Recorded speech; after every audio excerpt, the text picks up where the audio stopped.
Welcome to the first episode of Film Frenzies. In this podcast, we're going to go through each week or each podcast, and we're going to choose a movie, talk about our opinions on it, and do some other segments along the way. But if you want a good movie podcast, this is the one you need to listen to. So, we're going to start out with our introductions. I'm Grant, and I'm doing this with my cousin Nix. Hi, my name's Nick. So basically, we're just two guys. We've always loved watching movies. We're definitely more of horror fans than anything else, but we watch everything. And we've always wanted to start a podcast or YouTube channel or something because we just love movies. I mean, we want to share what we have about movies and maybe get some new movies we haven't seen along the way. So one of our first segments that we're going to do in this podcast each week is a segment called Agree to Disagree. And in this segment, it's basically we go on Rotten Tomatoes, IMDb, any of those rating places, and we find one that's a really good movie, a really bad movie, and we'll watch it, and we're going to just basically agree or disagree with the rating that they were given. So each week we're going to alternate whoever does this, and this week is Nicholas's movie, so I'll let Nicholas carry it away from here. So I chose Jack and Jill for my movie this week on the Agree to Disagree. Jack and Jill is a story about, who would you call famous? Not famous, a rich man, I don't know. A family man who... Typical Adam Sandler man. So he is a family man that is trying to get a business deal with Al Pacino, which is a very high client. If you don't know who Al Pacino is, he's a real actor and very well known in many old films.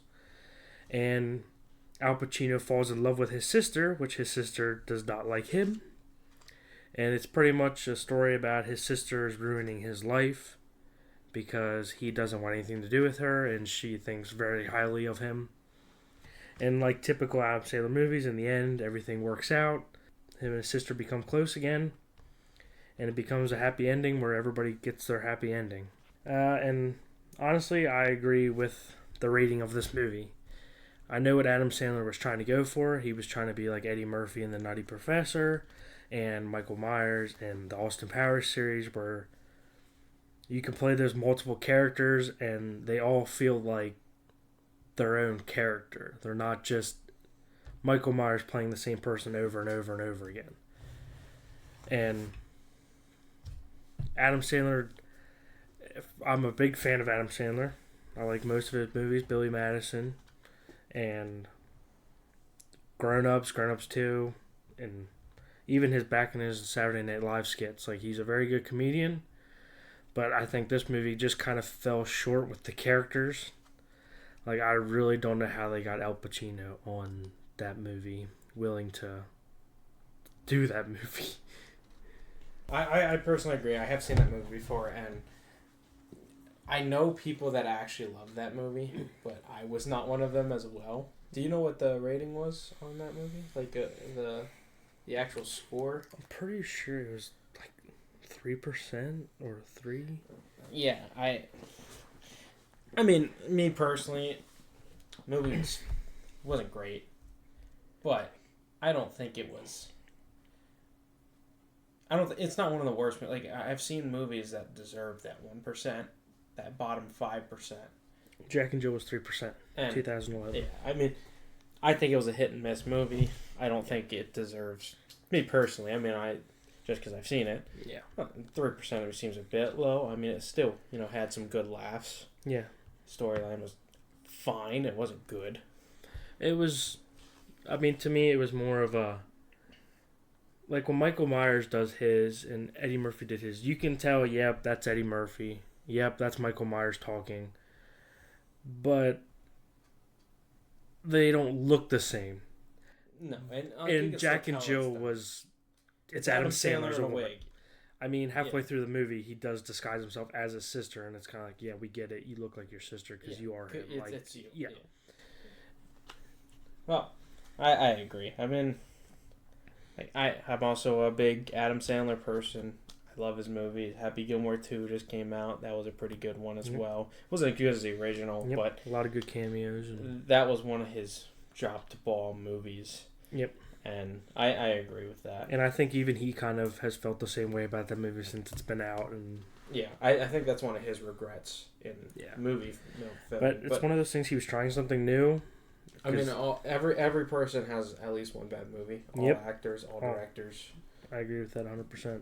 It's harder to get a good movie than a bad movie, and I'd say Adam Sandler is definitely on the positive side of his movies. So yeah, that it was just that one Jack and Jill one. When it first came out, like it was like fine, and like there's been some middle of the roads. Like I liked Click. Click was good, but Click wasn't one of his. It's not a Happy Gilmore. It's not a Billy Madison. But yeah, Jack and Jill dropped the ball. Yeah. So, but basically that's what our agree to disagree segments will look like each podcast, and we'll pick a different movie each time. Maybe not always Rotten Tomato, but Rotten Tomato I feel like always has the worst scores.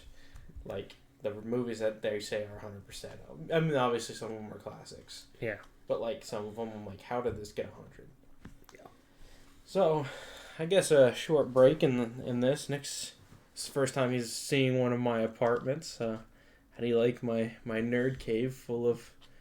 I have all sorts of stuff. I have Funko Pops. I have Michael Myers memorabilia. I have Iron Man stuff. You know, all stuff I've collected over the years. Got some Naruto anime stuff, bunch of 3D printed stuff, and Legos, Black Pearls, all sorts. So, first time he's actually seen my full collection in a room. So, it's very impressive. Thanks. I'm excited to one day eventually you'll get your room set up. I know you have a lot of stuff that you've collected over the years. So, all right. Well, I guess the next segment we're going to jump into is it's a weekly watch. So, anything that we've seen over the last week, or basically between each podcast, we're just gonna, not necessarily give summaries about, but just here's what we watched. Give an opinion about it, whatever it is. So, Nick, if you're bored of talking, I can take over for a little bit, or if you want to just jump straight into yours. You can start with yours. Okay. Well, one of the first things I've watched is I watched the first two Terrifiers for the first time. And I honestly, other than the gore, I don't get why people like them. They kind of suck. Yeah. They're not great movies, and I get it. We're itching for one of those slashers. The slasher genre has definitely took some hits in the past few years, and I mean, between Halloween Ends and some of the remakes of them, like I understand that they're looking for more slashers. To produce. And Art is scary. Art has the comedic of like he looks innocent and all of a sudden he's just creepy. He's just full on psychopath. And but like there's not really a storyline to it. Like I get he's supposed to be this evil, possessed person. Yeah, but it almost feels like it's like his personality is more like an off-brand Michael Myers. Like he's just pure evil but there's not actually a reason he's killing, and it's just he gore. just wants to do it because he wants to. I mean, don't get me wrong. If you want a good gore movie, that they got cool kills. Definitely. It's a spooky, it's a creepier movie, like, but it's not great. Yeah. I mean, I haven't watched the third one yet, and that's the most recent one. And I've heard the third one is very gory. Yeah. From what I've heard. And I know that there's that whole, like, rumor that, like, somebody died in the movie theater or something. Yeah. But that wasn't from the movie itself. Like, this person actually had a medical condition. Yeah. So, I mean, I'll have to watch that one. Maybe next podcast I can let you know how that was. But the first two were not good. Something else I watched is I watched all the Chucky movies and the Chucky series. Oh boy. Yeah. I mean, first two Chucky movies, good. Like, they're not great. They're not my favorite slasher. No, but I like the idea. I liked number one because they didn't show Chucky physically moving up until closer to the end of the movie, that they show him actually, like, it's the doll. Yeah. Because they leave it very ambiguous of, is it Chucky or is the son losing his mind? And is it him doing it? Yeah. And I just like them in the fact that, like, the cast played well. It was a good storyline of like there's a reason he has to kill the person because he wants to become human or he doesn't want to become human or whatever. And I liked the I believe that's the second one. The brother sister bond between him and his sister, his stepsister. Yeah, sister, whatever. I liked the bond between them of. Yeah, they're both adopted. They're not. They're just. They know what the other one feels like. Yeah, and I kept watching them. I watched Bride of Chucky, which honestly isn't. It's not the worst one in the franchise. Seed of Chucky is just awful. I hated that. And then, they try to bring it back with the cult and the curse. Yeah. But then they go into the TV show, which is supposed to be a direct picked up from the Curse of Chucky. I think that's the last one. Yeah, the last one's Becca. Is it the Curse or the Cult? One of those two are the last ones. I think it's the Cult because there's a lot of them. But it's supposed to be a pickup of that and the paralyzed girl from the last two movies. And Chucky's like inside of her at the beginning of the show. Because she actually did complete the spell. Yeah. And then there's just a bunch of Chuckies running around. And, the cool thing about it is they brought back the original cast. Yep. They brought back Andy, yeah. And his stepsister. Yep, his stepsister. Who I think both die. I'm pretty sure. In the show. I haven't seen fully show. I've seen the first season. Yeah. I'm pretty sure they both die in the show. And then they bring back, it's the original voice of Chucky through all this, which is kind of cool. I'm glad they didn't get a new voice actor. Kind of reminds me the same of the Scream franchise. It's always been the same voice of Scream. Yeah, so I do like that. And they brought back Tiffany, the actual same person. Yep, she always said she was willing to come back as long as Don Mancini was going to return. Yeah, so the show was fine. There was some good kills. Yep, definitely. They tried to bring back Chucky in a good-ish way. It's better than the movie with Mark Hamill. I mean, they tried, but that felt more like we want money, let's throw the Chucky name out there and make some movie. Exactly. Because it wasn't really Chucky. And the thing I didn't like was, they'd end the season and oh, yeah, all the Chuckies are dead. And then it was just the same thing the entire show of, oh, but there's one more and he's, over here.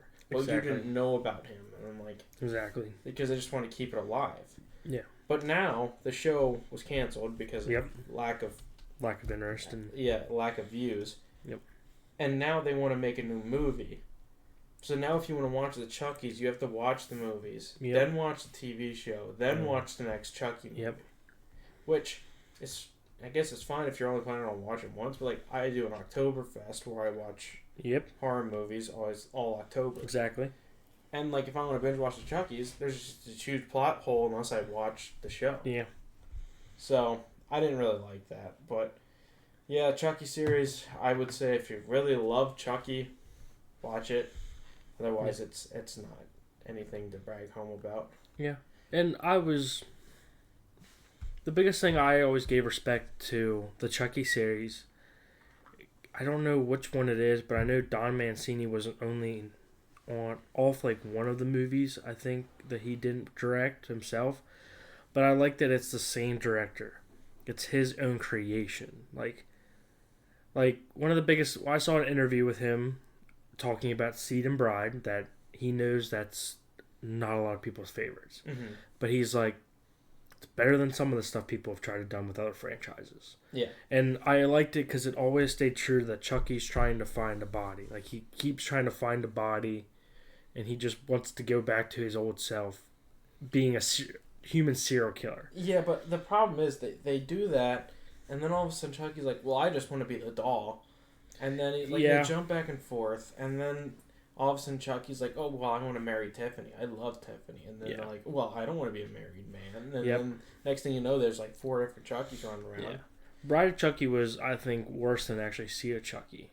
I hated Seed of Chucky. I can't agree with that. Just because of the fact that, there's this ugly ass doll from Europe or something. I believe so. Yeah, it's from a circus. Or... Yeah, and I'm okay, first off, these two wouldn't have a European child or whatever. Yeah. I don't understand. And they're it's their son because he has the same daughter. Well, son or daughter. Yep. because in the movie it's like I don't know if I'm a boy or a girl or anything like that. So then in the TV show, whenever they're human, there's a boy and I guess there's a girl, and I'm not sure what the other one is, because because technically they come together to be a boy and a girl and a doll, so they feel split apart whenever they're human, and it's this whole weird thing. But I don't know. But to sum up, the first two Chuckies I will watch every year. Yeah. Maybe even the third one, but the third one beats it to death. That's the one where they're at the military camp. Third one kind of beats to death. Chucky's trying to find a body. And it's Andy, too. Yeah. And Andy's there, and it just... And he finds a new little boy, and Andy's trying to stop. And plays the same games. Let's play Find the Soul, whatever he calls it. Yeah. Or Hide the Soul or something. So, yeah. Basically, my sum up of it, don't watch it unless you really love Chucky and you're like, I have to watch all Chucky stuff. Go for it. Yeah. I mean, it's still Chucky. It's not like it's some off-brand stuff. Yep. But, that's my summary of Chucky, and that's... I mean, I think I watched a couple more Marvel movies, but some Naruto, but that's been basically it lately. Been watching lots of TV shows and trying to catch up on Stranger Things before that comes out, but I don't know. For some reason I don't have the urge to watch Stranger Things right now. I think it's because I know I have to watch them before that I just don't want to, but I mean Stranger Things is still good. It's just it's very good. Kind of reminds me of Stephen King kind of essence. Strong young characters. Yeah, I mean it's a great storyline. I love Stranger Things. It's just I can't get myself to watch it right now. Yeah. So maybe one of these days I can just stream it off my phone all day and go with it. But till then, it's just gonna have to get put on the back burner. So what'd you watch lately? One of the first movies I watched this week was Hacksaw Ridge, which is personally one of my favorite. Was there a reason you watched it, or was it just on? Or? It was just picked a movie, and that's what it came up to. That is one of my favorite kind of war depictions, besides like Saving Private Ryan and the classics. The classics. I mean, I'm not a personal fan of Pearl Harbor. I think that gets a little... I like Fury too. Fury's a very good one. Yeah. I always like Hacksaw Ridge because of being traced off a true story, but it's a true story, but doesn't sound true because of how crazy it is. And what's his name? Andrew Garfield. He plays an amazing role. He really does play that, farm boy, religious. Doesn't want to do any violence, but he wants to do his part in the war. So, I think it's a very touching movie, showing all the events that occurred in that movie of him being attacked by his bunkmates in the middle of the night and not being able to work on Saturdays. Working on Saturdays because Saturdays in his religion is his Sabbath day, unlike most religions where it's Sunday. And so he was beat up for that, and him being a vegetarian, which they don't do too much on the whole, he's a vegetarian, but I know in his personal life that was a bigger conflict because of MREs in that time were mostly protein-based MREs. So he kind of had to go look for food when he was stationed places because there was no food for him. Mm-hmm. And it's very depicting of like I always liked. I don't remember the guy who plays his dad. It's Red Skull. It's one of the actors that played Red Skull. Yeah. I can't think of his name right now, but I like that depiction of the guys from that time period that already fought in World War One. They were going through a lot mentally, and that he didn't want his sons to go to war, but both of them. I don't know if his brother made it through the war. They never really said that. I know his brother went to war with him. That's the one where they started out and they're like beating the shit out of each other. They beat themselves up. And the dad comes out and he almost kills his brother, and that's why he fully turns to religion, is because he almost killed his brother. Yeah. And then he says he's gonna marry the girl right away. And do you know how much of that movie is actually like accurate? Like, because we watch movies like Rudy. Yeah. And you're like, oh, Rudy's awesome, but Rudy it's not. Or The Blind Side. Happened in Rudy. Like The Blind Side, they depict him as this tall dummy, and he really wasn't that dumb. Like they just. Well, not only that, but have the stuff that happened. Yeah. Blind Side weren't like they never really adopted him, and And now there's all these scandals about it. Like, why did they adopt him? I mean, Desmond Doss's story from the movie Hacksaw Ridge is very, from what I've watched of documentaries on him, it's very accurate to his story. And it's actually interesting because there's some stuff that they couldn't put in the movie because it was too unrealistic to be in the movie, even though it was true events that happened to him. Because I think it's in the movie Hacksaw Ridge. I mean, Hacksaw Ridge is actually a battleground that he fought, but he was actually in the war a lot longer than that. There was many more wars or many more battles he was in before Hacksaw Ridge even occurred. And there's stories about Japanese snipers having Desmond Doss in their scopes, and their gun misfired or just wouldn't shoot. And so almost like he had like a protective, almost like God was protecting him while he was in war, like he wanted. But it's one of those things where half of that could be true, but also Japanese guns at the time weren't the best made, so they did misfire a lot and they didn't shoot sometimes. Mm-hmm. So it could have been, but also the likelihood that many snipers had him in his crosshairs and he survived all of them. Yeah, especially because he was very running around unlikely without a gun, and yeah. It's not like he could defend himself. Yeah, and he wouldn't even. Yeah, and there's also close to the end where he gets hurt, his leg gets hit by the grenade. Well, he kicks the grenade and the shrapnel kind of comes back and hits his leg a little bit. And they carry him off the battleground saying, "We took Hacksaw Ridge." I don't know if that's the battle that happened at, but there's a battle where Desmond Doss gets hurt. They put him on the stretcher, but heading back to their base camp, a soldier next to them gets hit, and Desmond Doss, in his real life, jumped off the stretcher, put that guy on the stretcher, and then carried the guy back with a hurt leg. Wow. Just because he knew he was more injured than him. And then he ended up bandaging his leg up and going back out into the war because he knew he needed help. But I forget what the total is in Hacksaw Ridge, how many he saves. I think it's close to like 78 people in one night of just dragging people. And at the end of the movie, there is a segment of him in an interview saying he did say one more. Just let me give one more every time he took someone down. Yeah, I always like that about the war movies when they show like real clips. Yeah, and show and the stats. They actually were going to do a movie about him in the early 90s, but he refused to give his story up until he found somebody he'd like to play himself, and Andrew Garfield ended up being that person that he felt he connected through being able to pick his story, and Mel Gibson being the one to direct it, because then Mel Gibson has changed from acting and got very big into directing movies now. No, I don't think he's allowed to act anymore. Well, I think that part with the whole. Yeah. We won't get into that, but yeah. I don't think he's allowed to do and that. Went back and watched all the Scream movies. We did that last year, I think. I will say I'm a fan of Scream. You're right there, Vinny. Yep. Scream 1, 2, and 3 because it's the original plot. I like that. I mean, I love Scream 1. Scream 1 is just... It's the OG. It's the OG, and it's one of those movies, once you watch it the first time, you can go back and see hints that Stu... I mean, spoilers.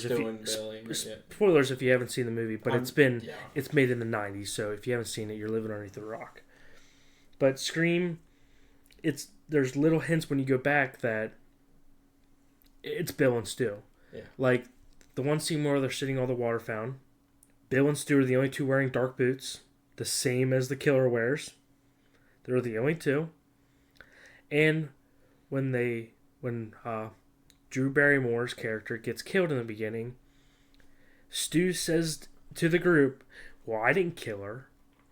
And that's a joke between Billy and Stu because Billy's the one that killed her and Stu was the one that caught her. Mm-hmm. So and then Bill says, "No one said you killed her," was referring to the inside joke that Billy's the one that killed her. And that's why when they attack Sydney, Stu's the one attacking Sydney and Billy was the one that caught him. And it's very good because I've also, I told you about my book. I read a book about the behind the scenes of all the movies up until 6, because 7 hasn't been released yet. They just dropped the trailer. Yep, I think it's supposed to be released in February 11th or something. We'll talk about that once we get through them a little bit, but we'll talk about the trailer. But I liked number 1 because at the time, Drew Barrymore. If you look at all the actors at that time, Drew Barrymore And Billy's character, I don't know his name. It's a weird name. I'm sorry, I don't want to mispronounce it. But those two were the only two actors, between Courtney Cox too. She was well known too at that time. Mm-hmm. But those three were the only three that were well known actors that are starting to make it big in the industry. Matthew Lillard was getting there, but yeah, he had some. He had some, but he was always that smaller character. This was the first character where he was taking on a bigger role. Mm-hmm. I mean, Grant and I, we loved Matthew Lillard's Shaggy. That's where we see Matthew Lillard is always Shaggy. Yeah. That's just what we see him as. I see him as. I can't see him as not Friday the 13th.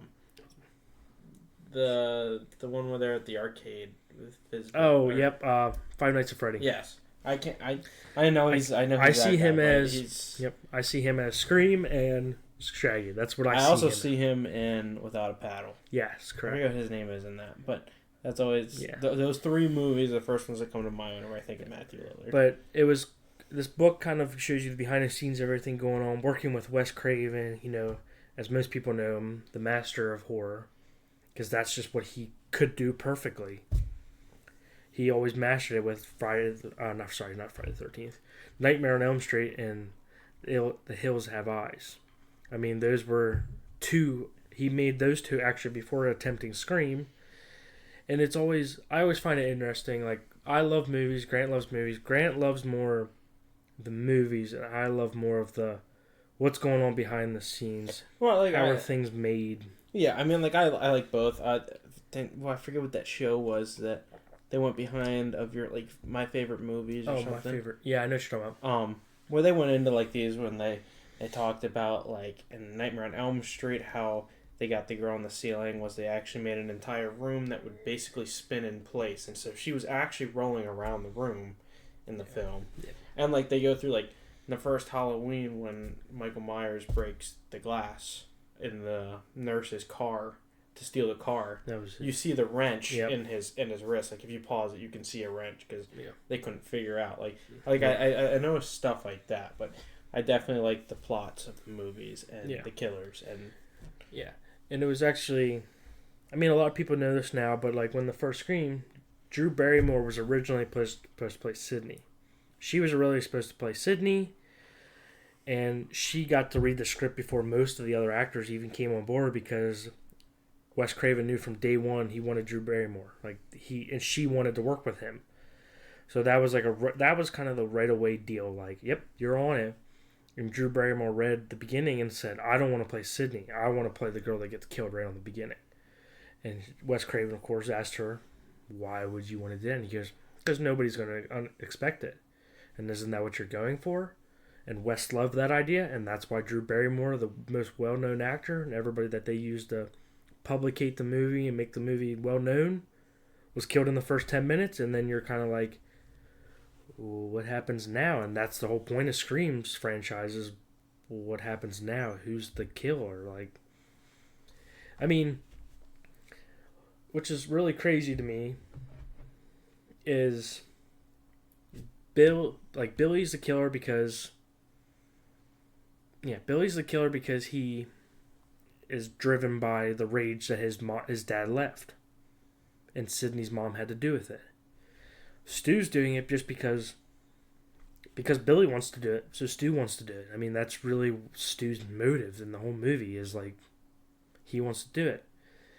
And it's crazy to me that as the movies go on, I feel like as the movies went on, the reason for killing kind of starts getting a little stretched thin. Like, number 2, I understand why.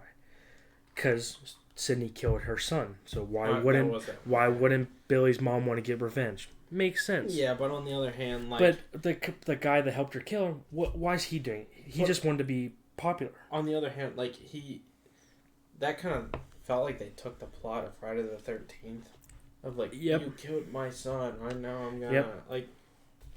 I mean, and there's Stu's. I mean, technically, we're not there yet, but in the 7th one, Stu's coming back. I mean, I imagine that because during the trailer, there's a few lines that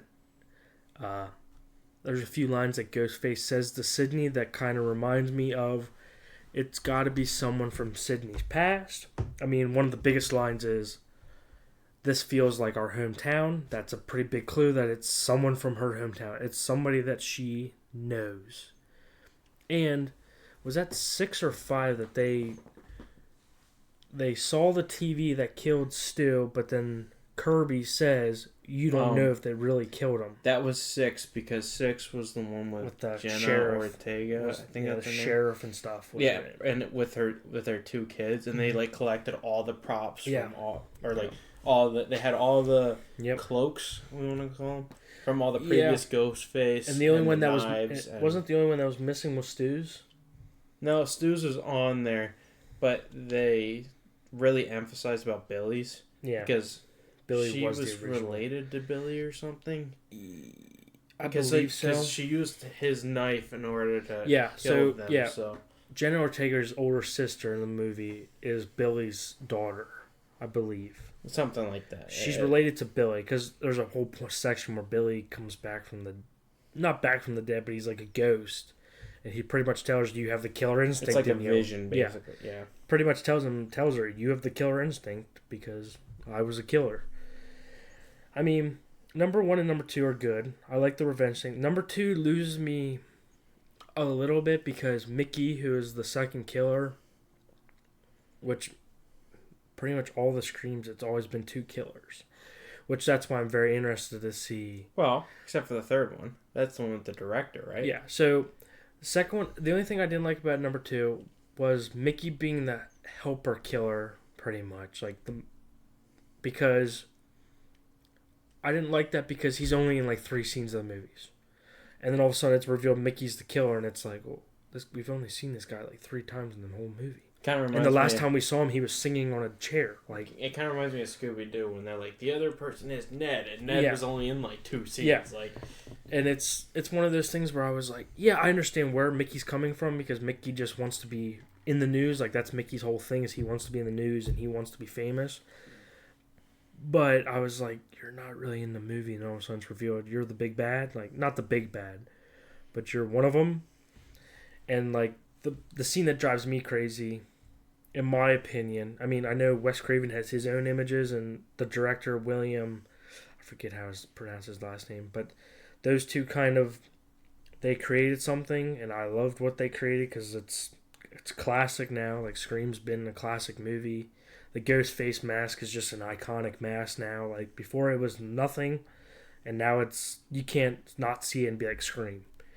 And they make tons of different variants. And number 2, the scene that really loses me, and I was kind of like, well, that's stupid, was they crashed the car with Ghostface in the front seat, and both of them crawl over his body, but Sydney waits till she gets out of the car to turn around and try to unmask him.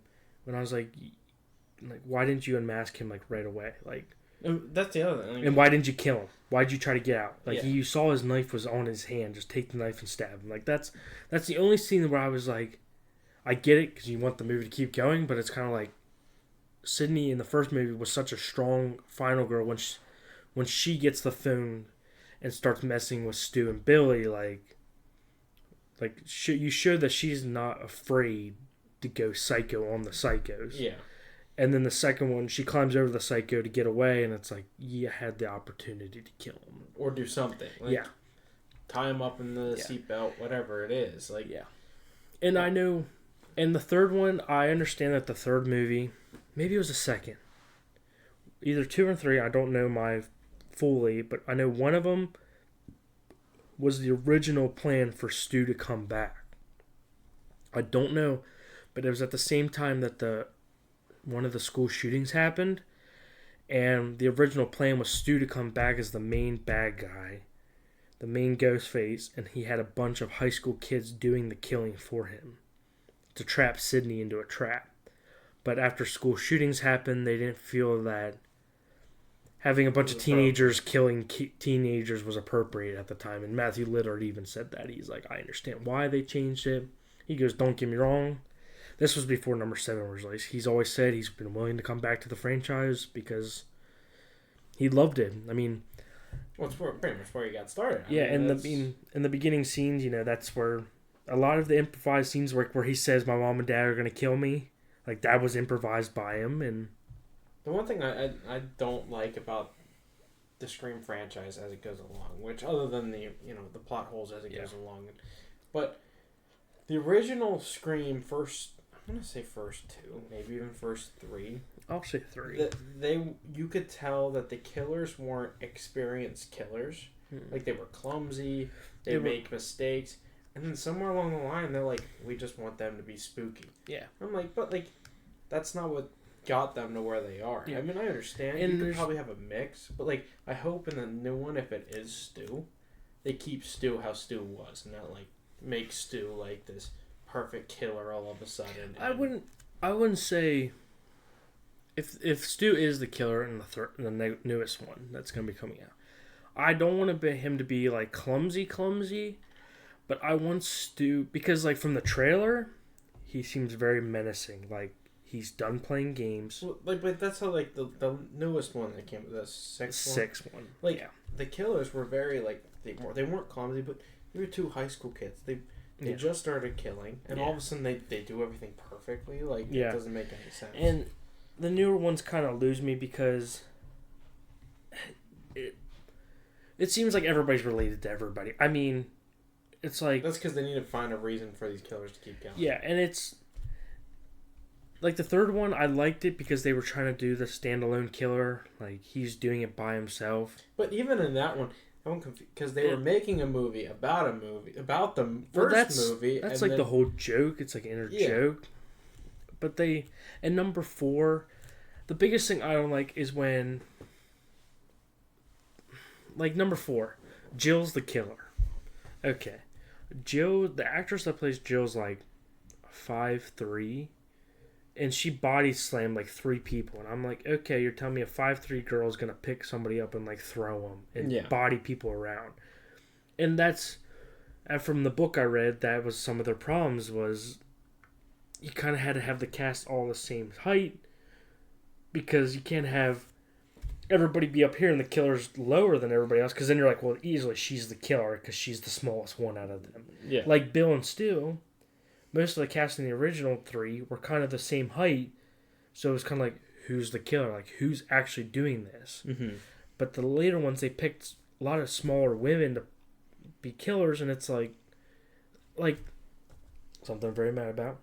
When they killed Dewey, the small girl kills Dewey, and she's like, I killed him. And I was like, how did you manhandle Dewey? Like, I don't get me wrong, Dewey's supposed to be the dumb-witted cop that gets lucky, and he didn't get lucky in that chase. But, like, so you're telling me she outpowered him to kill him. Like, that's a little far-fetched in my opinion, but I mean, the Scream franchise keeps going, and number 7 looks very menacing, and, Sydney now has a daughter, and it's going to be, if it is Matthew Lillard and Stu is back, I think it's going to be very darker tone because I think at this point Stu's just done.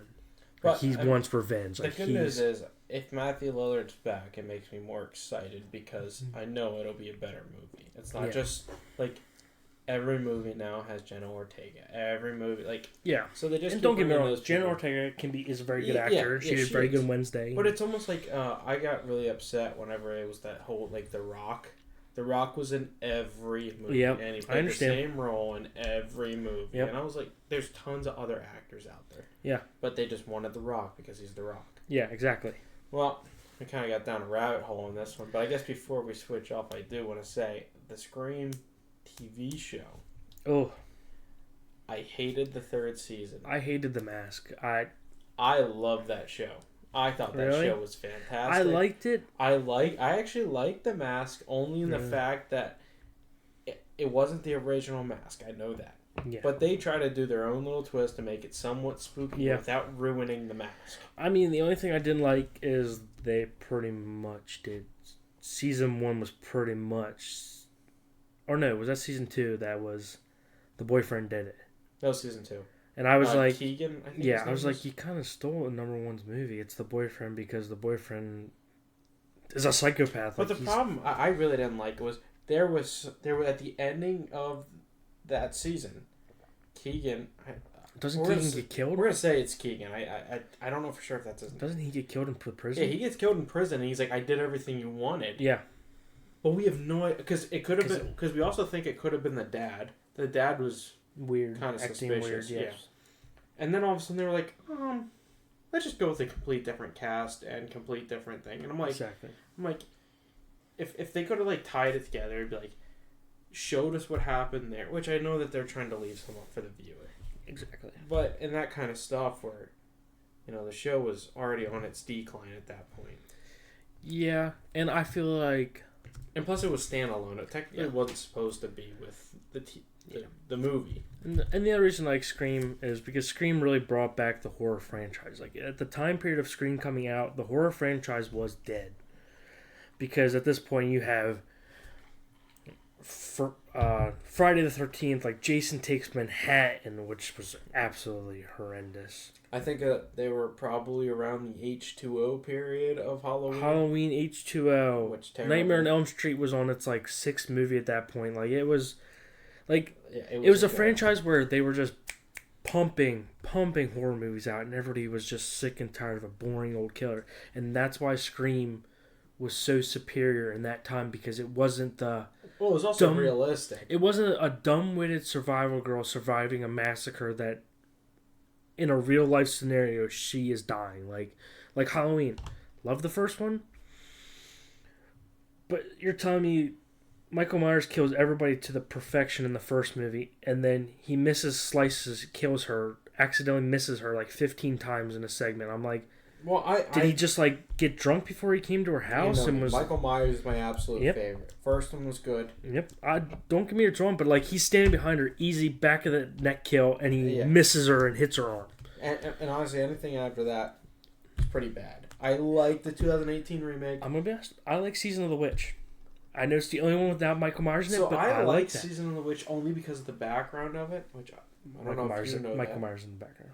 Oh no, I don't know if you know the background of the third one. I know Halloween was originally supposed to be like a Twilight show. So basically, if you guys don't know this, it was supposed to be like Halloween events.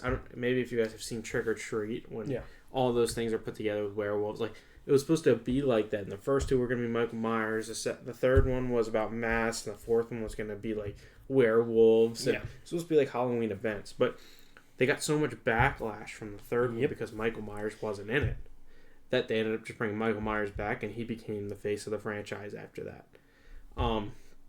The third one was good. If it wasn't in the Halloween series, it wouldn't get as much backlash as it did. But unfortunately, it was, and now it's one of the worst. So it's sad to be one of the worst Halloweens because he's not in it. Yeah, and it's one of those things where because of that movie, there's like 15 different timelines in the Halloween series, because there's number one and four. number one and number two are tied. Well, one through H2O is one. Yeah, H2O might be his own standalone. H2O, I think H2O only connects to the first I know that the first one connects to 3 different storylines. And then 2018 connects to number 1. Yeah, number 1 connects to 2018, which is Halloween. And then Halloween Kills and Halloween Ends. Those 3 connect to the first one, which is a 1. There's the not the John Carpenter. John Carpenter. Well, he's the original, but Rob Zombie? Rob Zombie did 2, which is its own. Which is Rob Zombie. I mean, if you like Rob Zombie, it's Rob Zombie. I mean, if you don't know who Rob Zombie is, go look him up, and you'll see right away. Look at some of his films, and he did House of a Thousand Corpses. He did a bunch of just... When you're watching the movie, you're like, what's going on right now? Well, we're getting down a rabbit hole, though. Because, I mean, honestly, one of these times we could do, like, a main movie. We can maybe... Spin a wheel and just... Well, I was just thinking we could just do, like, for our main movie, we'll just do Halloween 1 through 6. Yep. Then maybe the next episode we'll do 6 through whatever. And we'll just, like, knock them all out at once. But I guess we're going to get into our last skit here, which is our main movie, which each week one person will have an agree to disagree, which this week Nicholas did the agree to disagree. And the main movie is a movie that I picked. And I picked the movie called Caddo Lake, which is an HBO Max original, which kind of worried me because HBO Max originals usually aren't that good. But I'm going to start out by saying, before we go over the summary, I absolutely love this movie. I'd say it's at least in my top 10, maybe top 5, but, my top 5 is pretty... I've had my top 5 for years now. It's hard to get in that list. But, Nix, if you have a brief opinion about it before I get into summaries, basically if you liked it, didn't like it. Yeah, I liked it. It was definitely, I enjoyed it because it was down in New Orleans. It was somewhere I've been in my life before. It's right, basically the movie is based right on the border of Louisiana and Texas. Yeah. And, it was a good story. I liked the actor. Dylan O'Brien. Yep, I liked him. We've talked about him before. I liked him as Styles in Teen Wolf. He was very good in Maze Runner. I think fantastic in Maze Runner. And I think he's one that we talked about that either has amazing movies or you don't know why. I'm not watching this movie again. Yeah, and he definitely as an actor has showed his range of movies. He can do serious. He can do where he's the comedy character and sad characters. Because this movie's kind of sad, but also not at the same time. It's kind of mixed, but Grant will go over that. So I'm going to give a summary of it, and we can go more into depth about how we felt about the movie. And so Caddo Lake was a film filmed in 2024. It's a thriller movie, and like I said, it's HBO Max original. It's got Dylan O'Brien, Eliza Scanton, and Carolina Falk. I think I'm pronouncing those correctly. And their director is Seelan Helge and Logan George. That's just some background about it. But basically, it's this man who's Dylan O'Brien's character. His name's Paris. And he's a pipe repairman who, there's a lake that's in between Louisiana and Texas. And it's more of like a swamp than a lake. It's more like a bayou kind of essence. And so, they used to do, which you figure this out later in the movie, but just for right now, they used to do, oil rigs and stuff in the middle of this dry land that is now this man-made lake. And so their job is to remove these old pipes from the lake. That way they can continue construction on the dam and the bridge that goes across. So Paris is out laying pipe, and they come across this area that's covered in trash. It's got cans and buckets, which is weird because it's in the middle of the lake. And some backstory about Paris is him and his mom were driving across the bridge. His mom was driving, and they were driving across the bridge across the lake. She had a seizure, crashed off of the bridge, and she ended up drowning, and Paris was able to get out of the car. So Paris is and this was I don't know, maybe a couple weeks before. Yeah. He's still dreading the loss of his mother, and he can't figure out why. Yeah, I forget how long. It doesn't really do a time jump, but you can tell it's been a while because the scar over his eye's been healed. And yeah, but it still hasn't been long. Yeah. I'd say it was probably 15 days to a month. Yeah. So he's still trying to get back into work. He had a car accident. His mom died, and she had this random seizure. So he's really trying to figure out why she had a seizure, because she had a history of seizures, but they were very pattern based. They weren't pattern based, and it was pattern based and more of the symptoms that she had did not match up to anything. Yeah, with what the doctor. Because she also her hand would shake. Yeah. Right before she got a seizure. So basically, Paris goes back to his house after the day at work, and his lady friend comes over. They're not dating at the time, but it's just their lady friend.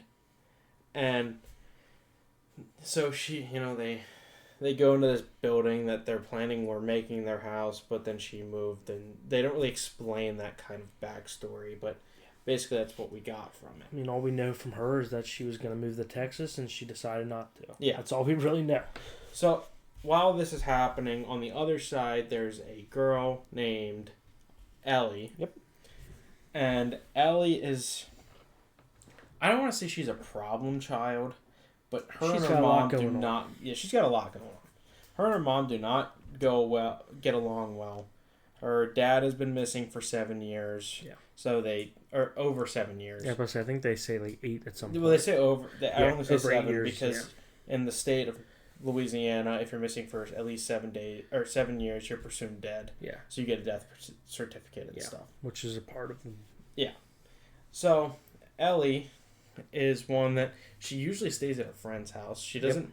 Because she has to take a boat to get to school. Yeah. So in this, like, a lot of people base their stuff off of boats. So like she drives her boat to her friend's house. She drives her like, the lake is the center of all of their environment.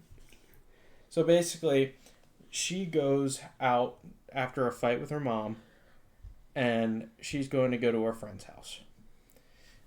And so as she's going out, it's about nighttime. Just sunset, basically. Yes. And Paris is out with his dog near the water, and Ellie is on the water at the time in the boat going to her friend's house.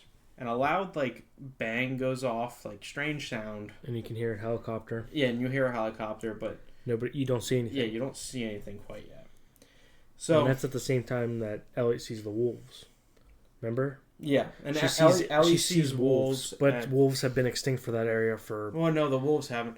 There's these moths that have been extinct. Too. The wolves are just weird because the wolves are in the middle of the lake. Yeah. Nobody knows how they got there. Yeah. But there's wolves in the middle of the lake, and there's these moths that have been extinct for 50-some years. Yeah. That are... They're dead in the water, but they don't know how they're there because they've been extinct. So, Ellie goes to her friend's house. Paris goes to bed. They both wake up the next morning. Ellie gets a phone call from her mom saying, "Where's Anna?" Which Anna is Ellie's little sister. Well, half stepsister. Yeah. And Ellie starts freaking out because Anna has a tendency to take a boat and follow her to her friend's house. Yeah. But she wasn't with her. Nobody knows where Anna is. So she goes speeding home and goes to the house. Meanwhile, Paris is back to working on the pipes. And Paris is walking around where all this trash is, and he finds this old oil rig that's out there. And then his buddy calls him back. No. Well, yeah, he has the seizure. Not necessarily. His ears start ringing. His hands start shaking, and and he kind of goes through this little portal thing. We're not really sure what at the moment. What this is. I don't know if he goes. He does because it does a little like. Yeah, I don't know if he actually went through it or he was about back, to. Though. Like he goes in and then he hears the calling. I think he goes forward a little bit. But he goes back because he hears his buddy calling. So he hears his coworker calling. So he goes back, and looks in the rudder chain. That's all jammed up. There's something in it. There's a yellow rope and a necklace and a shirt. And a shirt. Yeah. But the necklace is, what's the sign? It's for May or something, right? It's for May or something, right? It's something, but it's one of those zodiac signs. Yeah. Symbols. But he knows it from somewhere. And he knows it because his mom has the same necklace, which is weird because his mom drowned in the lake. And so it was weird that necklace, and it wasn't on her, like that, ended up in the rudder. So basically, then it pans back to Ellie after that. Ellie comes home. She's, talking to her mom. Her mom's frantic, and she just yells at her like, "Did you get whatever the stepdad's name is? Did you get him yet?" She's like, "No, I didn't do anything yet." The dad comes running in. And he's like, "Where are your boat keys? I need to take the boat to go look for Anna." So the dad goes over, looks for his set of boat keys, and they're missing. So Ellie gives him her keys. So this time he goes out, and the boat's missing. The boat that Ellie just took to the parents' house is missing. They have no idea where it went. He's yelling at Ellie because he assumes she didn't tie it up. Yep. or something, and Ellie's like, Which it wouldn't have gone very far then if it would have been, Yeah. So at this point, Paris goes to his dad's house because he remembers the necklace that it was his mom's, and he looks in the basket and of her belongings from the hospital, and he notices that it's the exact same necklace, and now he has two of them, and he's not quite sure why there's a second one out there. Is his mom still alive? Yeah. What's going on with that? Yeah.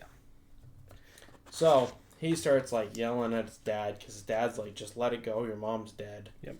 And they get into this big fight. And do we ever figure out what his dad has wrong with him? Because you see he's in oxygen and he's coughing a lot, but I don't know if they ever say what. No, they never say what's wrong, but his dad has oxygen around his nose when he's talking to him and getting into a fight with him. Which he's an older guy. Yeah. Yeah. It's not like it's uncommon. It's not like his dad's 40 and we don't know. So they pan back to Ellie, who I think that's when she takes the kayak. Remember how she has a kayak? Yeah, because her mom yells at her. Yeah, it's not a motorized boat. So she takes the kayak, and she's going to go to this one area that she remembers Anna talking about. Oh, another thing is, we don't. I mean, I don't know if you figure this out, but her mom has something abusive with the kids or something like that. Because when the sheriff comes, he makes a comment about child services being there. Yeah, they just have the child services. About Ellie, so I don't know if she'd hit Ellie or... Yeah.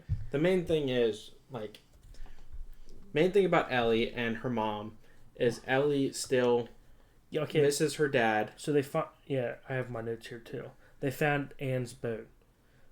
Yeah. They do... Well, basically Ellie and her mom... Ellie is missing her dad and doesn't think he's dead. Yeah, she wants to go to... She could finish school early, so she was looking for her dad's death certificate because she needs a death certificate to finish school. Well, that's why they get in the initial argument. Yeah. But the main thing is, the whole reason why they fight most of the time is because she believes her dad is still alive, he's just missing, and the mom just says, "Your dad's dead. He's been missing for this long, he's dead."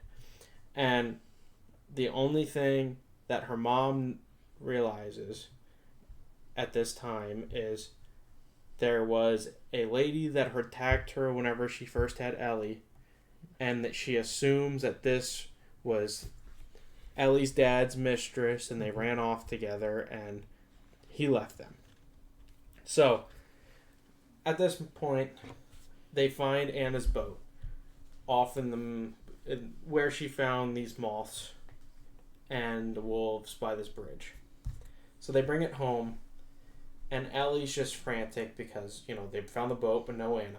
So she steals Anna's boat. Yeah, and she couldn't join the search party team because she didn't have anybody older enough to take her. Yeah, so she steals Anna's boat and goes looking for her.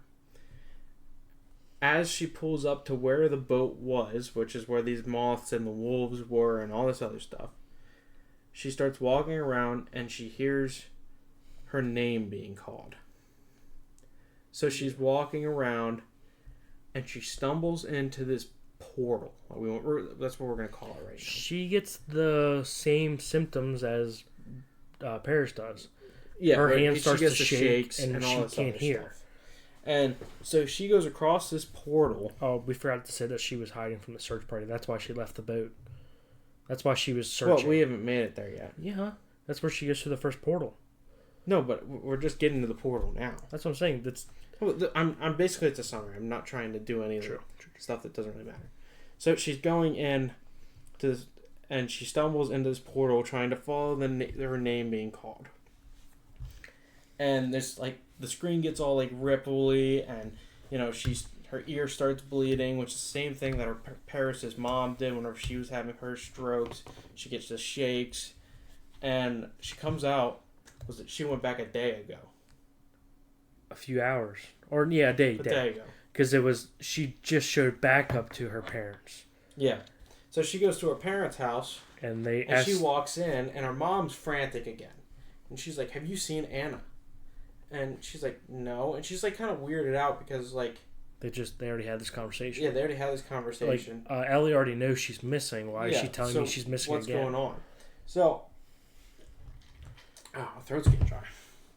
So basically, at this point, it's we're gonna say 24 hours earlier, and Ellie's talking to her mom. Her mom's freaking out about Anna missing again, which is all stuff that already happened. She looks out the window, and she sees herself pulling up in a boat. So now there's two Ellies at this point, which isn't like, it doesn't actually contribute with the story, but it just proves that she was 24 hours before. Yeah, something's going on. Yeah. So Ellie's like, oh man, I need to get out of here. So she sneaks out and grabs her dad's boat keys, which was missing in the first scene. So now we know what happened to the boat keys. The Ellie that went back in time took them, and she stole the boat, which is the boat that was missing. So I guess we should jump over to Paris now. Because she's going back to this portal then to figure out what happened. So now over to Paris during all of this. This is what's going on with Paris. Paris is going with C to find out where this necklace came from. Yeah, because he's already figured out that his mom had the seizures every time there was a drought and the water was low. Yeah, so basically, whenever there's a drought and the water's low, that's when this portal is open. And so he's going along looking for this necklace, and it starts to rain. So since it's raining, the portal's not open, and basically she just thinks he's crazy. And that he just needs to let it all go. Well, so he goes back home with her, and he's like, fine. Next day, he can't let it go. He's like, I need to go back there and look.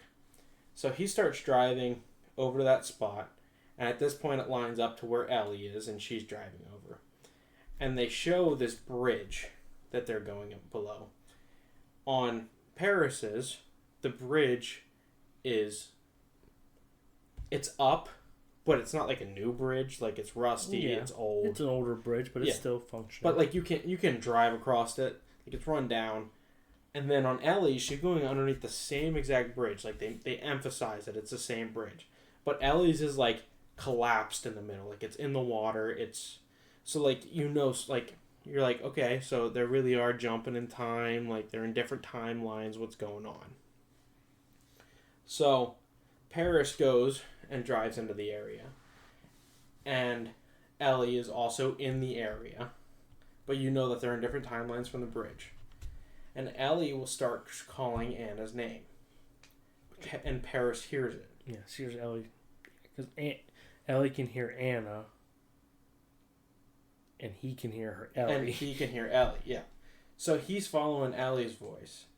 And Ellie is... Or he can hear Ellie's voice, and Ellie can hear Anna's voice. Yeah, so and they're following the voices. Yeah. So this is when Ellie comes out. And there's Anna sitting on a boat. And she walks over, and she's talking to Anna, and Anna's like talking all weird, and Anna's talking about stuff that happened a month ago, and she's acting like it just happened. Beginning, Anna lost a tooth. Anna has her tooth now. Like, all this stuff isn't quite adding up. So Ellie rides back with Anna, just saying, we have to get off the lake, weird stuff's happening, and they go home. Well, Ellie goes home and finds out that she's at a point in the timeline that was a month ago. And so, like, she's already relived all this stuff. And Paris crosses over and finds the original Anna that went missing. Which she is picked up by Paris. Yeah, and she fell and got stabbed by a tree branch or something. There's like a stick stuck in her side and she's hurt. Yeah, and she still had her life jacket on. Yeah, so Paris goes, picks her up, is carrying her around, seeing that, like, he's at the lake, but there's no water. There's still all the oil rigs that are running. And the dam's not done yet. And the dam's not built yet. So he's going along, and he finds these people that are driving by. And you can tell it's, like, older. Like, you can't tell what year it is or anything, but you can tell it's older. And he finds them, and he gives them Anna, and he's like, look, she's not doing well. Can you help her out? And they're like, okay, yeah, sure. And then he starts asking questions like, what year is it? and he finds out it's 1952 at the time where he is. Because he asks about Ben Lang. Yeah. And these people Which were is like... his dad. Yeah. And these people were like, well, what were you doing with this little girl? Why do you have her? Why she hurt? Yeah. And so at this point, Paris freaks out and he runs off. Yeah. And Anna is still with the men that had the truck. On the other side, Ellie is a month before her original timeline. Yeah. She takes and her so she takes her home, and all this other stuff is going on. Yeah, something that already happened. Yeah, it's basically just a month ago. All this stuff already happened, and she's reliving it. Yeah, but to Ellie, it's confusing. But her parents, she just came back on her boat. Yeah, to her parents, it's like she's back. But to Ellie, it's like, well, I already did all this. What's going on? She's like freaking out. So she wants to figure out what's going on. So she goes back to the portal again. Yeah, brings a rope this time. And she didn't use the rope yet. Well, she did. No, because she comes back, grabs the rope, and then... So, that's right. Paris goes back to the portal at this point because he's like, well, I'm in 1952. Something's wrong. I need to get out of here. So, Paris goes back to the portal. Ellie crosses over from a month ago to real time where she has Anna's boat. And so she goes out, finds a rope in Anna's boat, and ties it to her, and ties it to a tree, and goes back into the portal. Yeah. As Paris is walking through back to this portal, he sees a rope. Yep. So it's just taut. It's taut. It's just a tight line. But it's not connected to anything else. It just goes into a bunch of trees. It's a rope. Weird. So Paris decides, I'm just going to follow the rope. So Paris comes out in the timeline that Ellie was just at. And finds Anna's boat. Ellie goes back into a new timeline that we're not sure what it is yet. So Paris takes his boat and starts driving off because, he just thinks, I'm back. I'm gonna. There's a random boat. I just got to get out of here. So as he's driving off, he sees the bridge. Well, yeah, he sees the bridge, and the bridge something's not collapsed right. Yeah. Instead of upright. But then he gets stopped by the police because the police are still looking for Anna, and they know he has Anna's boat, and the boat went missing. Well, they found the boat already because they brought it back, and then Ellie took it. Yeah, but basically, there's a strange man in the missing girl's boat. Yeah. So Paris is kind of like, and he has no idea. Yeah, which he doesn't know about Anna missing or anything. So he takes off, and he runs from the police, flips his boat, wakes up in the hospital. Ellie is walking around, and she goes to the library. No, she goes to the store. Well, she went to oh, I guess she does. She goes to the store, which is a place where Anna and her used to meet up after school every day. So she's still looking for Anna because she's guessing that Anna is probably in this portal somewhere because her boat was there. And so she's walking around, and she sees this necklace in this truck. And so she goes over, she breaks into the truck and grabs this necklace, and she turns around because there's this woman yelling at her. And there is this lady with a baby. This lady is Paris's lady friend. And so she starts yelling at Ellie. And Ellie's not, because, she broke into her truck. The usual stuff. And Ellie's like, where did you get this necklace? And she's like, he gave it to me. And she's like, who? And so this lady brings out this pamphlet with a picture of Paris, and it says missing since 2003, and all this other stuff. And so Ellie, she starts yelling at this lady, and which this lady's like, hey, it's okay, Ellie. And at this point, everything starts clicking. Ellie is this little girl. They're from two different timelines. Paris is her missing father that's been missing since 2003. At this point, we learn that Paris's actual timeline is 2003, and Ellie's initial actual timeline is 2022, which is where Paris is right now. Yeah.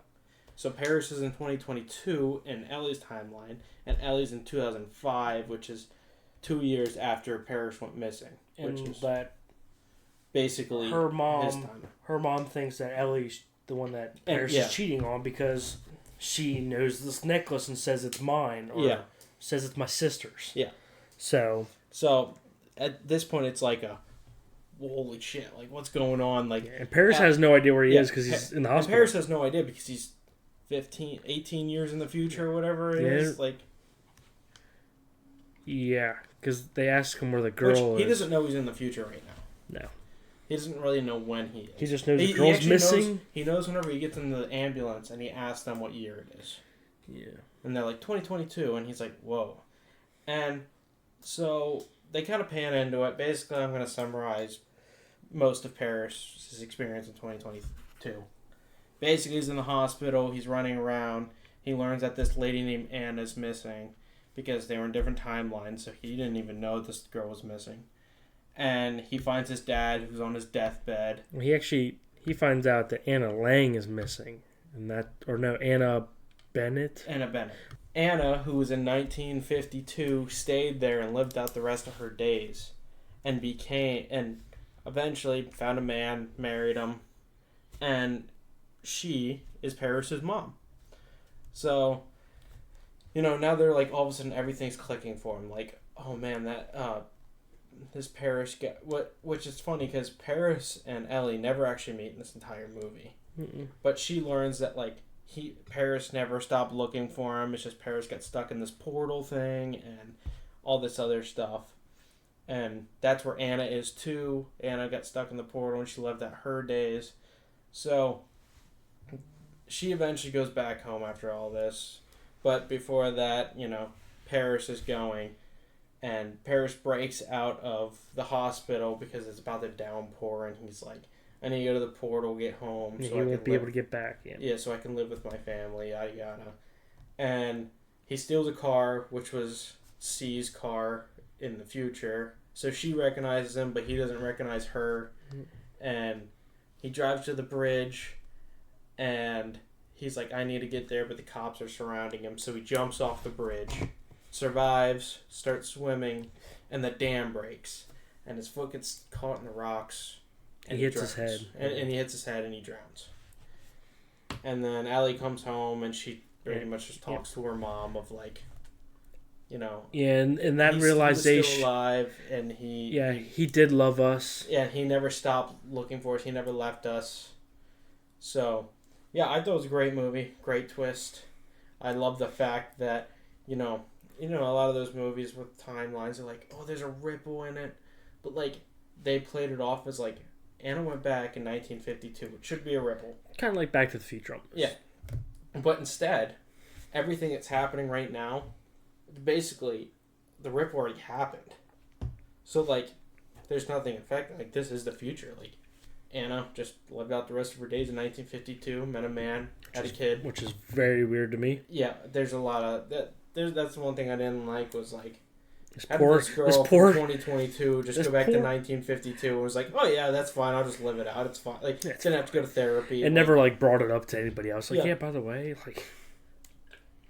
like in 1952, I think she would have been like assassinated for like something's wrong with this girl. Like, we need to get rid of her. Like, the other thing was weird that was like at the end of the movie, you kind of made it understand like the reason that Ellie's mom didn't like her so much is because she looked like the girl that she thought her husband cheated on her with, but in reality, it is the girl that she thought Ellie cheated. Yeah, like, I mean, she didn't cheat. Like at the end of the movie, one of the biggest things that her mom realizes is when Ellie comes in and she has two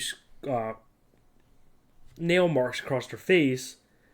She realizes that Ellie's the girl because earlier in the thing, she says she scratched the girl's face and left 2 marks on her face. Well, just in case all that was confusing, which it probably was. We're just gonna do a quick. I just want to do a quick like. So basically, there's a guy named Paris who goes to the portal, finds Anna in 1952, and gives it to men. Anna lives out the rest of her days, like I said. Sounds like a sex dungeon. Yeah, it sounds terrible that way. Anna lives out the rest of her days, and has a boy named Paris, and then she passes away. And then Paris is now going through the portal, which is when he goes missing for 7 years. And so his lady friend ended up having a baby at this time, which was Ellie. And so, like, that's how they're all connected. But, I mean, Anna is not blood related before that. Like, she's Ellie's stepsister. So there's no blood relationship like that yet. Because, well, technically they're blood related because Yeah. it's a whole pass down. But it was a crazy movie. I mean, I actually wrote it down 10 out of 10. If you guys haven't seen it yet, I'd watch it. It's a fantastic movie. Now that you know the plot, maybe you guys won't think it's as good, but I mean, and like, oh, one thing about Ellie is on her way out of the last portal to her own thing, she has a necklace in her pocket and she drops it. Yep. In this area that has a lot of trash. I don't know if you put this together. Yeah, that's the... Yeah. And as she's leaving, it starts to pour from the dam breaking and everything, and it closes the portal and cuts the rope in half.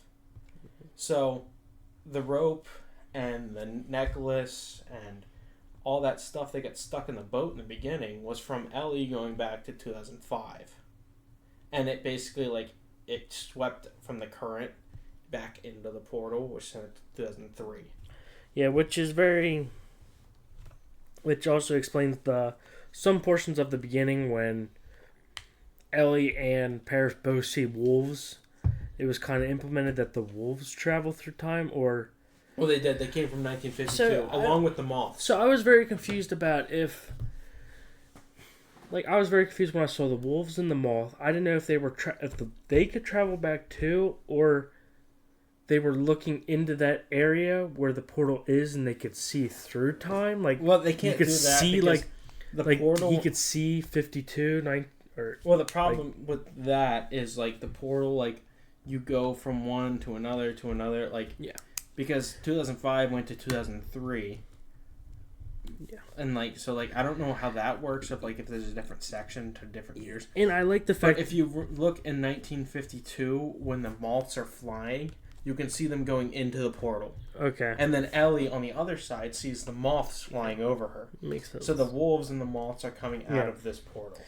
Yeah, it was very good. I mean... And, honestly, maybe we just explained it. Maybe a little confusing. I'd say the movie does a great job with explaining it. Yeah, I mean, it was one of those things where it was a very good movie. I mean, the beginning, I mean, you kind of feel bad for Ellie because it just sounds like her mom just hates her. And her little sister goes like, missing. at one point in the movie, Ellie and her mom get into a fight in the car and her mom tells her to get out and walk home. I mean, it's just, bad. Like, and the other thing is, you feel Ellie bad. had the only person in the whole family that Ellie actually bonds with. Because she feels like none of the family's hers because they're all her stepdads. Yeah. The only person that she actually bonds with is Anna. And Anna goes missing. Yeah. So, like, you really feel bad for Ellie. That's the only person she had. Yeah, and I liked right away that they didn't... I liked that right away they show you Paris and his mom are in a car accident. Yeah, that's the first scene. Scene is it's not even them driving off. It just shows him in the water and he's like you hear the crash. Like pans in, they're in the water and he's drowning. She's head slumped over and he's trying to get out. Yeah. And it's one of those things where I like when movies do that, but I liked it because they didn't go into too much detail.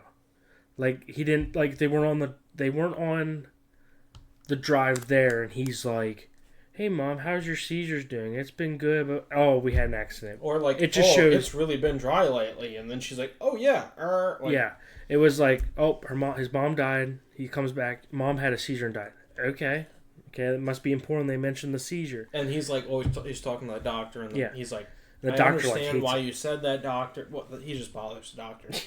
But the doctor's like, I understand why you said, like, this isn't a symptom of the seizures, but, like, that's what it is. Like, it's a rare case. I don't know, but, like, on the other hand, the doctor, like, he's not like he knows that there's a portal. Like, he gave the best guess.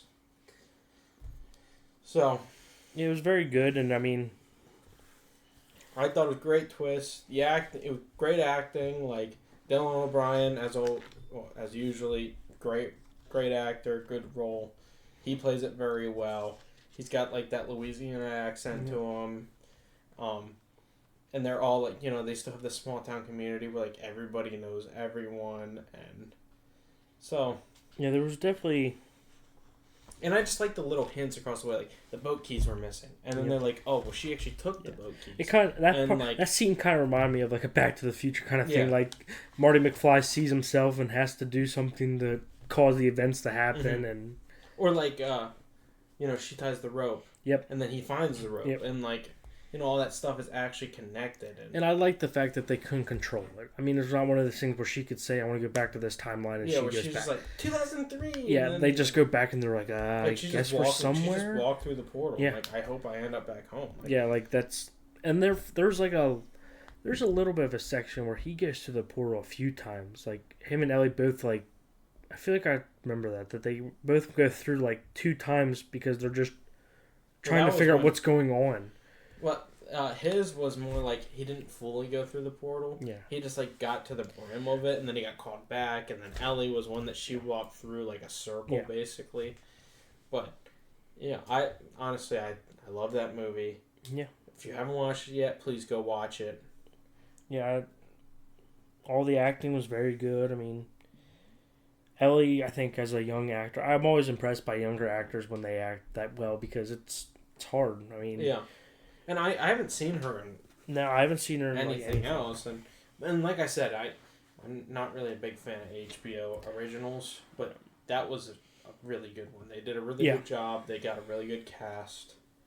And so I'd say recommend 10 out of 10. Nick's, do you have a score out of 10 if you say recommend? I would definitely recommend it. I mean, it's kind of if for it being only a year old, I would very much watch. Almost 2 years old now. Yeah, it's a very much watch. I mean, it's one of those movies where, I mean, you don't have to pay attention that hard, but you can't walk away from the movie and then come back and expect. That hard, but I think you should. There's a lot of like details that they add in there that like later on in the film you're like, oh man, like I know. Like you didn't really know what timeline he was in when he was in 2002 up until he sees his dad's name on the hospital room. Yeah, I mean, like... And his father's about to die, and he's like... I'd say the first hour of the movie, you think that Ellie and Parrish are the same timeline. Like... Yeah, I mean, like I told you, the biggest thing was when they cut to him and her in the rain, him and his girlfriend, wherever they are, love interest, they're in the rain, and then they cut to Ellie, and it's like sunny. I was like, what's going on there? Whenever he's... the boat scenes. Yeah. I think that's what you're trying to talk about. Because and whenever he's with his girlfriend... It's nighttime for both of them. I would have liked to see them... I would have maybe liked... The only thing I would say that might have been a little bit more interesting and more ambiguous about the wolves... Because it's like when you first watch... Like, the first, 30 minutes... You really do think maybe it's the wolves killing them. Like... You heard the weird noises. Don't get me wrong. You heard the weird noises. I heard the weird noises and the seizures, and I honestly I was like, that's kind of weird. I was thinking that the wolves were more like a vision, like I didn't know. They saw them. I didn't think that the wolves were like aggressive because the other thing that we saw was, which I didn't bring up in the beginning, there was an alligator that was cut. Yep, perfectly. I have that written down right here. Alligator's cut completely clean. Yeah, it's a clean cut, and which, later on, this is another detail that you see. We don't know why. We think that maybe there's a hunter out there or something, because the wolves wouldn't have done a clean cut. And so once you go at the end, when Ellie's rope gets cut, she looks at it, it's a clean cut. So we can see that the alligator actually got cut by the portal. Because it started raining or something. Yeah. Because they had just had rain, Ellie said. I wish that they would have done, an animal that went to the portal in 1952, because they have all the animals that go from 1952 out, but nothing's really going in. Yeah. But, honestly, I'd say so it was a great movie. I recommend it. Next, you have a score out of 10. I'll give it a 9 out of 10. I mean, it was a really good movie. I mean, had a lot that I liked about it. We both had a lot of notes. Yeah. And it's honestly a very hard movie to explain. Yeah. Please go watch it. Again, it's on HBO Max. It's one of their originals. So, but I think that's about it for our first episode. I know that we are planning on recording the second episode today because we're not going to see each other for a little bit after this, so we got a surprise for that episode. So please stay in tune for that one. Please be ready for that one. Yeah, it's that one will be released probably about a week after this one. Yeah, just to give it a break in between there, but that one's going to be a special episode only because we're recording back-to-back episodes. Yeah. But, yeah, I'm very excited to start this podcast. We've been talking about it forever, and I'm excited to watch some new movies that we haven't seen before, talk about some old movies, whatever it is. Yeah, we both picked, for our first 2 weeks, we kind of picked movies that we hadn't seen. We're going back and forth each week, so next episode will be the one that Nicholas picked, which will be Salem's Lot. Nicholas was very excited to pick that one, and very big Stephen King guy, so I'd like his adaptations. And I'll run through my agree to disagree for next episode. So, be ready for the next episode. Be ready for the next episode of Film Frenzies. Frenzy. We think we're going Film Frenzy. Yep, that's what we're going with. Yep. So, be ready for that. All right. We'll see you guys on the next episode. See ya.